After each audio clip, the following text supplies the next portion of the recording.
Well, I've gone and did it. My cinematic soiling is now complete for the year. I've just seen Transformers 3, Michael Bay's ode to celluloid self-pleasuring, and it's really no surprise at all.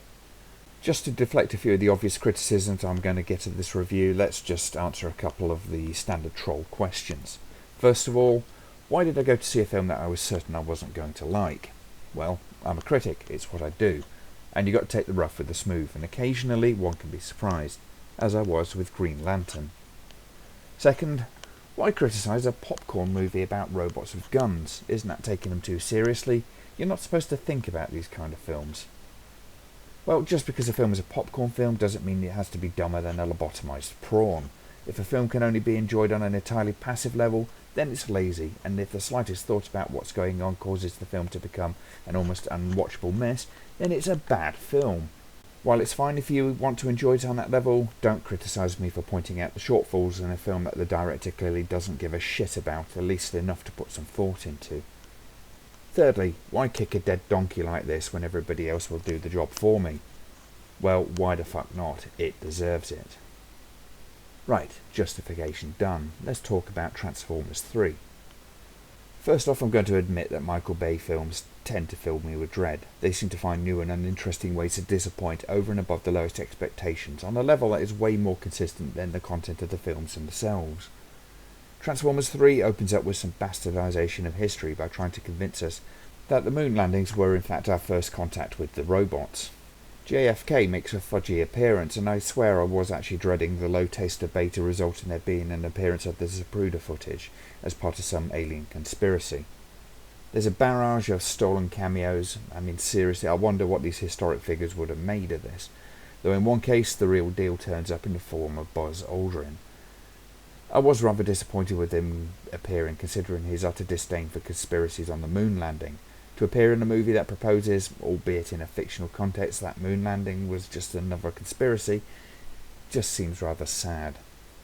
For all its faults, the opening does seem to at least be a little bit promising. But then I remembered that Bay was directing, and sure enough, on the return of Shia LaBeouf, things tended on their downward trend. As annoying as I have found this character in his previous films, I found him here with a new dimension. Utterly stupefying obnoxiousness.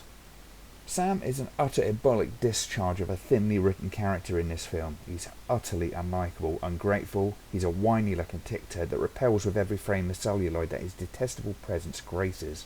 For whatever reason, this started kicking in the sequel.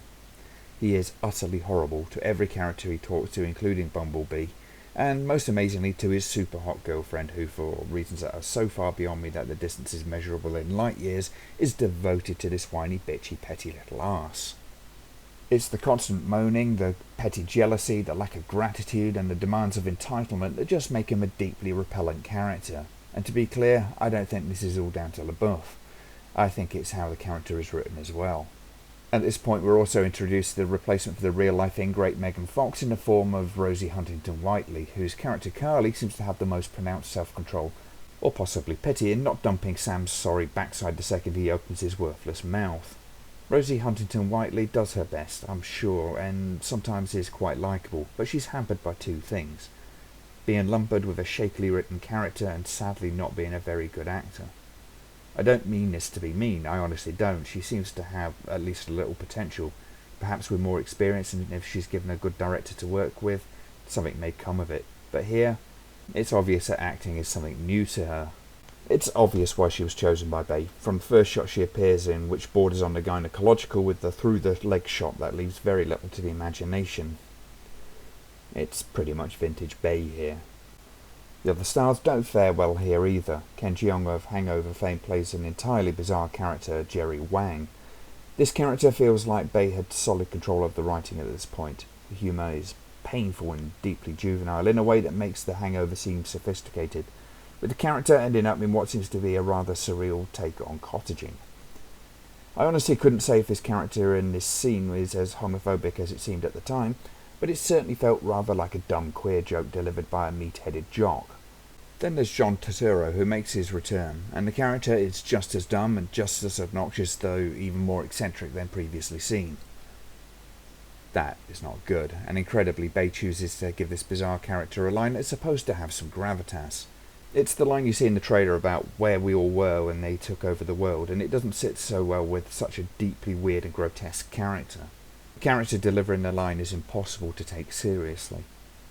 Then there's the entirely wasted appearance of John Malkovich. He comes, he mugs, he goes. Frances McDormand, who actually makes one of the few real efforts, but then again is also hampered by a two-dimensional script. There are some big players in this cast, two Coen brothers regulars, and still this movie struggles with characterization. This is largely because Bay doesn't seem to give a damn about the people in the movie. Characters are conveniences for Bay, a way of delivering just about enough exposition to keep the film running for its heavily bloated runtime. I mean 157 minutes, for God's sake. And if you doubt that Bay doesn't give a crap about the people in the film, then just look at how many people are killed off in the most callously cynical and casual fashion. This film has an on-screen innocent bystander and background character body count that goes way beyond the most violent films I've seen anywhere else. People are being shot, crushed, vaporized left, right and centre with not so much as a casual give a fuck from any known character in the film. It's simply Bay's window dressing for the blasé comic book violence. The main characters really don't generate any more sympathy, whether human or robot, in particular the robots, with maybe one exception, and a minor one at that. You just know that the named robots are going to make it through or get their just desserts. The robots that do die tend to be rather anonymous. It means nothing when they die. Nothing at all, just like the human characters that die. The visual feel of the film still suffers from the half-cartoon, half-live-action aesthetic that dominates CG effects movies. The live-action shots again seem to be graded down towards an artificial colour to accommodate for the generated elements. The kinetic camera is toned down in the first half a bit, though it's still stupidly fidgety, but this ramps up again in the second half, where during the action scenes everything is just a blur, to the extent I was wondering if I got archived from the welding I was doing earlier.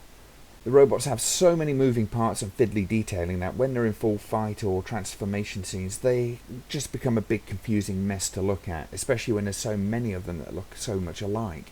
It's confusing, disorientating, and it just adds to the don't give a crap feel to this film. Now, while I realise this is a fantasy film, it is worth mentioning just how far Bay expects us to suspend disbelief. True, most of the characters are giant fighting robots. This I can go along with, but the stretching of physics goes so entirely over the top when Bay homages the scene in Cloverfield, that one where the building is partly fallen over and leaning against the neighbouring skyscraper. It annoyed the hell out of me in Cloverfield, but then Bay takes this and runs with it to the point that even without overthinking, it looks so outrageously outlandish. I know I'm criticising a movie about bloody transforming fighting robots for being unrealistic, but this just reeks of Bay going off on a drug-induced splurge of childish brainstorming. However far you can suspend disbelief, this scene will probably go too far. Talking of homaging, Bay constantly references better movies throughout the film, and went way too far by making Leonard Nimoy spit out one of his most famous and most poignant lines from an infinitely more intelligent and well-made film, The Wrath of Khan. It was this moment that has come closest to making me walk out of a cinema screening in my life. It wasn't funny, it wasn't clever, it was the epitome of trite, a director trying to score some nerd points by making a reference that was not only a bastardization of the intent and original sentiment, but was a crude and unwelcome attempt to wank off Nimoy fans. The story is messy, it overly indulges in painfully obvious exposition, mostly because of the fact that there are way too many storylines going on, many of which incidentally go nowhere, and there are way too many characters that it wants us to follow. The result is an overburdened 157 minutes that simply has way too much to do even in its meaty runtime. Frankly, there are more fails than successes here. This is to be expected given the track record of the director, and while it may seem like an unnecessary thing to do, and I have been bitched about this on my review of the first film, I happen to think it's always worth giving this kind of film as hard a beating as possible so that the people who are becoming used to this level of filmmaking are slapped out of their stupor enough to realise that there is better out there. This is not what we should be palmed off with as the norm. I will, however, finish on what I hope will lend some balance to this review. Dark of the Moon is not as bad as Revenge of the Fallen. Bay's infantile sense of humour is mercifully toned down, and there's less of a dog-humping level of humour here, and the parents do return, but again are mercifully limited, finally achieving at least one moment that makes them seem at least sufferable. It's sad to say this considering the arse-kicking I've given this in this review, but as Transformers movies go, this is at least better than the irredeemable second chapter. though of course that's not saying much at all.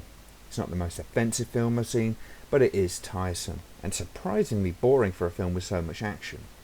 I don't recall more than a couple of moments approaching excitement, which is probably down to the fact that so much happens you just kind of get so used to it, you switch off emotionally.